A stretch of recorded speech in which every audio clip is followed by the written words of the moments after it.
Rulebreakers Team 2 is going to be coming out this Friday at 6 PM UK time, the 30th of October. It has now been confirmed. There were some rumours of some Halloween content. Some people are looking forward to that if Ultimate Scream is coming back. But unfortunately, Ultimate Scream is not going to be happening this year in FIFA 21. It is pretty clear now. But we do have Rulebreakers Team 2 and we didn't get any new loading screen, so that is good. Maybe EA Sports are trying to recover the market a little bit. They do not want to crash it down again, but they did actually go ahead and tweet. Maybe also it was because they didn't have any graphic designers available to make the graphic, the new loading screens, the new cards. But we do have two new tweets here. It is a German player and also an Inter Milan striker, so we're going to be taking a look at them. Could you possibly invest in their gold card before everyone else does catch on to this? We're going to be talking about that in this video, so make sure you guys do watch right until the end so you get all of the information that you need to know. So getting straight into this one now. First of all, we do have a cam,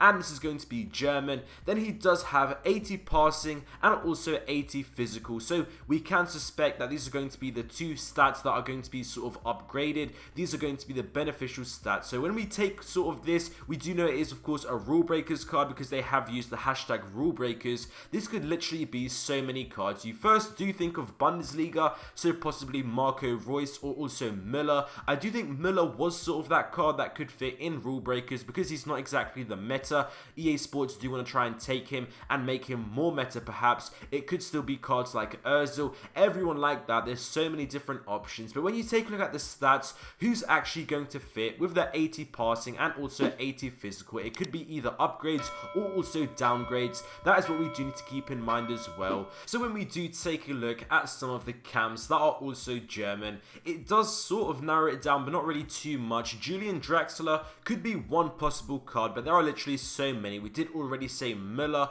also Marco Reus, Ozil. There is also Julian Brandt. There is a possibility of that. Kai Havertz is also there, but I do think because he did get a once to watch card, I don't really see why EA Sports would want to choose him. Also that Max Cruz, but that's not really an interesting card at all. I do think this is going to be sort of like two huge players that are going to be important. So I do think it is mainly between Reus, Müller or Ozil, and out of those I am going to be more sort of hoping for Ozil or Müller, but Reus as well is also very good. I think EA would most likely choose someone like Müller because he is sort of like the least meta out of all of them, and then second Ozil and then probably Reus. Reus is still sort of usable if you would want to put him into a squad, but Müller did also get a recent team of the week, so maybe does that narrow it down just between Ozil and Reus? It is a tough one, but it is maybe worth investing in some of these gold cards just to sell in the hype, because I do think a lot of people did miss these tweets, so that is why it is a quite not really hyped. Otherwise, if this was on the loading screen like we had with that Mertens shot up straight away a few thousand coins. But from what I'm seeing, for example, with the next card, or actually like a Reus, someone like that, they're not really up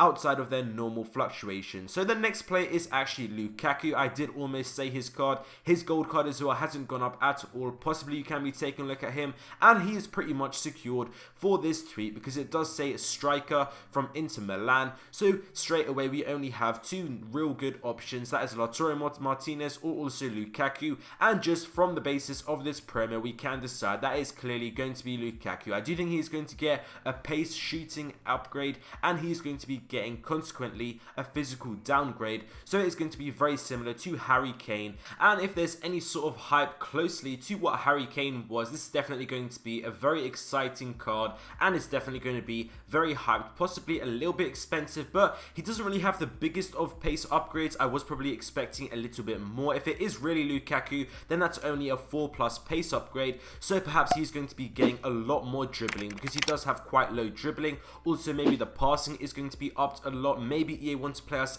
at him as a cam, something like that. I do think he's still going to be mainly focused as a striker. I do think that this dribbling could possibly go close to 90s if EA really want to make this card the main card of Rulebreakers Team 2. That's what I am hoping for. So just to summarize this video, it is clearly going to be Lukaku. I don't really think it is going to be Lautaro Martinez. Lautaro Martinez is more meta out of the two, so I do think EA wants to go for the least meta so they can improve him. That's the whole point of this Rulebreakers promo, just like we had with Harry Kane. And the German cam, it could be many different players because the way the stats are being done, you cannot really narrow it down too much. Possibly Julian Draxler. I'm not too sure why I do have a odd feeling with him. It could possibly be him, but most realistically, it is going to be someone like Ozil, Müller, or Reus. Let me know down in the comments below who you guys think it is going to be out of those 3 or 4. Thank you guys for watching this video. I hope you guys enjoyed, and I'll see you next time.